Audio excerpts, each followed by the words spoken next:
Loomis method, जिसे हम portraits को ड्रॉ करने के लिए यूज करते हैं। ये मेथड बहुत सारे बिगिनर्स को कॉम्प्लिकेटेड लगती है, जो कि है भी, लेकिन आज मैं एक सिंपल वाली लुमिस मेथड आपसे शेयर करने वाला हूं और बताऊंगा कि लुमिस मेथड आखिर में कितनी सिंपल हो सकती है। हेलो, मैं हूं भूषण सिरसाट और आज हम सीखेंगे लुमिस मेथड को कैसे सिंपल करें। तो चलिए बिना टाइम वेस्ट करे इस वीडियो को शुरू करते हैं। एक सेकंड, वीडियो तो स्टार्ट हो जाएगा, लेकिन उससे पहले आप इस चैनल को सब्सक्राइब कर लेना, क्योंकि आगे बहुत कुछ आने वाला है और मैं नहीं चाहता आप वो सब मिस करो। तो चलिए अभी इस वीडियो को स्टार्ट करते हैं। ओके, तो यहाँ पर मैंने अभी एक सर्कल ड्रॉ किया है और इसी सर्कल के बेस पे हम अपना पोर्ट्रेट को ड्रॉ करने वाले हैं। एक क्विक स्केच होने वाला है, जिसके अंदर मैं हल्की फुल्की हैचिंग वगैरह भी करूंगा, वो सब बाद में होगा। उससे पहले जो स्ट्रक्चर होता है एक पोर्ट्रेट का, वो किस तरह से होता है देखिए। सर्कल ड्रॉ करने के बाद इस सर्कल के बीचों बीच एक वर्टिकल लाइन आएगी और एक हॉरिजॉन्टल लाइन आएगी।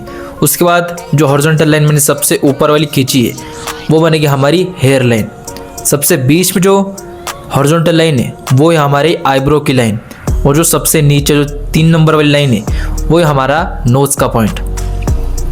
और एक और बात, ये तीनों के तीनों हिस्से आपको इक्वल रखने, और जो लास्ट वाला पॉइंट है वो हमारा चिन्ह है, ठीक है। तो जैसे ये तीनों के तीनों हिस्से इक्वल हो जाएंगे, तब मैंने स्टार्ट कर दिया है ड्रॉ करना। अब यहाँ पर मैंने पहले नोज को ड्रॉ कर दिया, उसके बाद अब यहाँ पर आईब्रो को ड्रॉ कर रहा हूँ।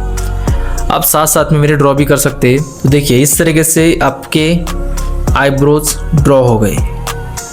आईब्रो की लाइन, हेयर लाइन, नोज का बॉटम, नोज के बाद थोड़ा सा डिस्टेंस पे हमारे लिप्स भी आ जाएंगे इस तरीके से, और लिप्स के बाद हमारा चिन। तो कुछ इस तरीके से मेजरमेंट्स लेने होते हैं, इस तरीके से कुछ मार्किंग्स करनी होती है पोर्ट्रेट्स में। ओके,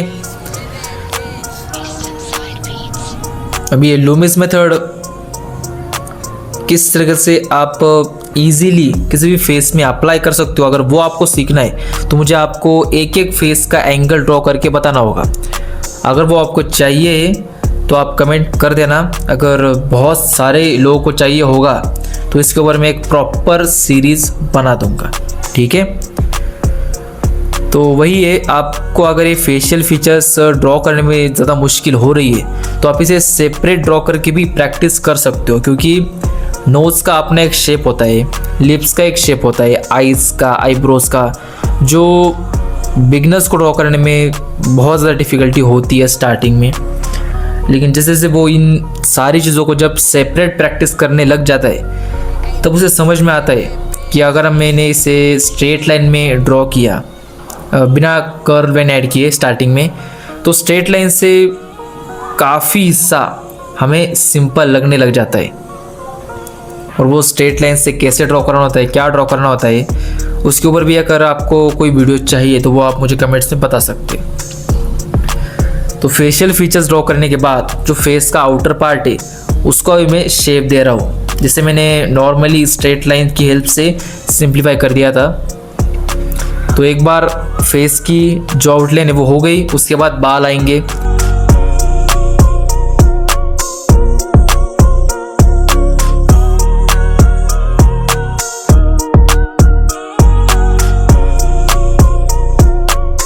तो यहाँ पर मैं कर रहा हूँ अपनी ड्राइंग को थोड़ा सा ब्लर। अगर आपकी ड्राइंग बहुत ज़्यादा डार्क बन गई है तो शेडिंग वगैरह करने से पहले आपको उसे थोड़ा सा ब्लर करना होगा, क्योंकि शेडिंग में कैसा होता है, अगर आपकी ड्राइंग दिखेगी, अगर आपकी ड्राइंग की एक डार्क बॉर्डर दिखेगी तो वो रियलिज्म और वो स्केच वाला फील नहीं आता।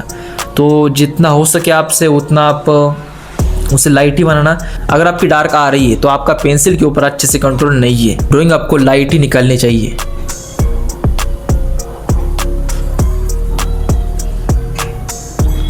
तो यहाँ पर मैं एकदम ही नॉर्मल पेंसिल यूज़ कर रहा हूँ, अप्सरा पेंसिल का। तो आईब्रो से मैंने स्टार्ट कर दिया, धीरे धीरे करके। अगर आईब्रो डार्क है तो धीरे धीरे करके आपको वो डार्कनेस ऐड करनी है। पेंसिल अगर शार्प होगी तो 1-2 लेयर में आपका काम हो जाएगा, हल्के फुल्के प्रेशर के साथ। ज़्यादा प्रेशर नहीं देना है आपको, लेयर बाय लेयर काम करना है। ओके, तो हल्की फुल्की मैं शेडिंग ऐड कर रहा हूँ। उसके बाद एक क्विक स्ट्रोक्स में मैं इस पोर्ट्रेट को एंड कर दूँगा। ज़्यादा कुछ क्विक स्केचिंग में करना नहीं होता, बस कुछ लाइंस की हेल्प से एक फील देना होता है कि हाँ, ये रेफरेंस में जो दिख रहा है उसके आसपास ये स्केच लग रहा है।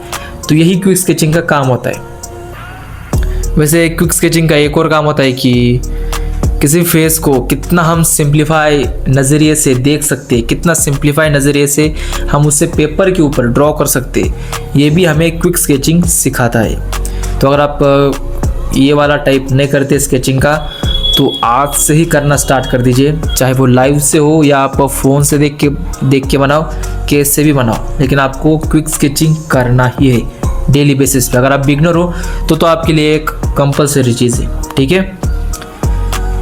तो कुछ इस तरीके से हल्का फुल्का टाइमलेस आपको इसके अंदर देखने के लिए मिलेगा, क्योंकि अगर टाइमलेस नहीं रखता तो बहुत ज़्यादा लंबी वीडियो बन जाती और लंबी वीडियो आप देखते नहीं।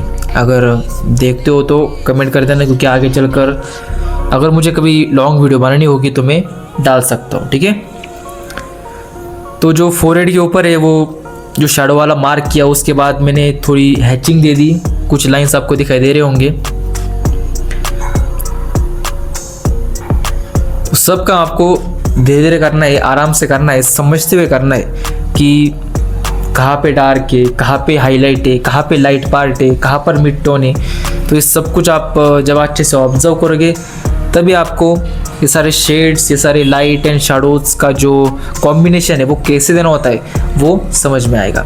और अगर आपको और ज़्यादा इसमें डेप्थ में घुसना है, और ज़्यादा अगर आपको शेडिंग को सीखना है तो आपको स्टडी करना होगा वैल्यू स्केल को, जो कि अगेन एक थोड़ा सा एडवांस पार्ट आ जाता है।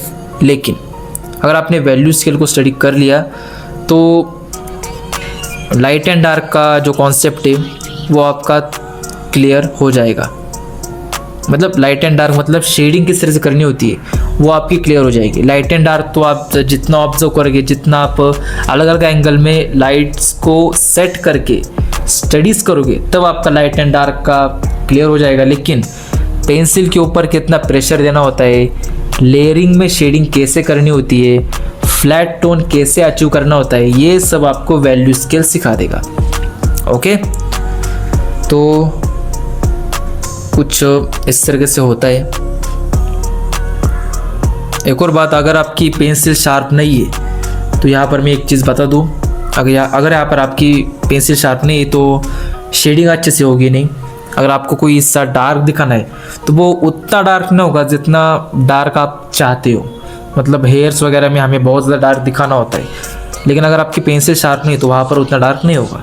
तो पेंसिल शार्प का इतना बड़ा रोल होता है। अगर पेंसिल शार्प नहीं है तो वो क्लीननेस, वो लेयरिंग आपसे नहीं हो पाएंगी, चाहे वो कौन सी भी ब्रांड की पेंसिल हो। यहाँ पर एकदम बेसिक लेवल की पेंसिल मैंने ली है, इसके साथ भी सेम चीज़ होगी। अगर मैंने इसे शार्प नहीं किया तो शार्प आपको हर बार करते रहना है। अगर आप शेडिंग कर रहे हो तो टाइम टू टाइम आपको उसे शार्प करते रहना है, जिससे आपकी ड्राइंग में एक क्लीननेस, एक लेयरिंग में जो प्रॉब्लम आती है बिना शार्प वाले पेंसिल को, वो ना आए। अभी बहुत सारे एरियाज़ में मैं शैडोज़ वगैरह मार्क कर रहा हूँ, उसके बाद कुछ लाइंस की हेल्प से वो एरिया फिल कर दे रहा हूँ, जिससे मेरा काम और ज़्यादा जल्दी से हो। तो यही होता है क्विक स्केचिंग के टाइम, हमें जल्दी हमारा स्केच कंप्लीट करना होता है, जिसके लिए हम अलग अलग टेक्निक्स यूज़ करते हैं।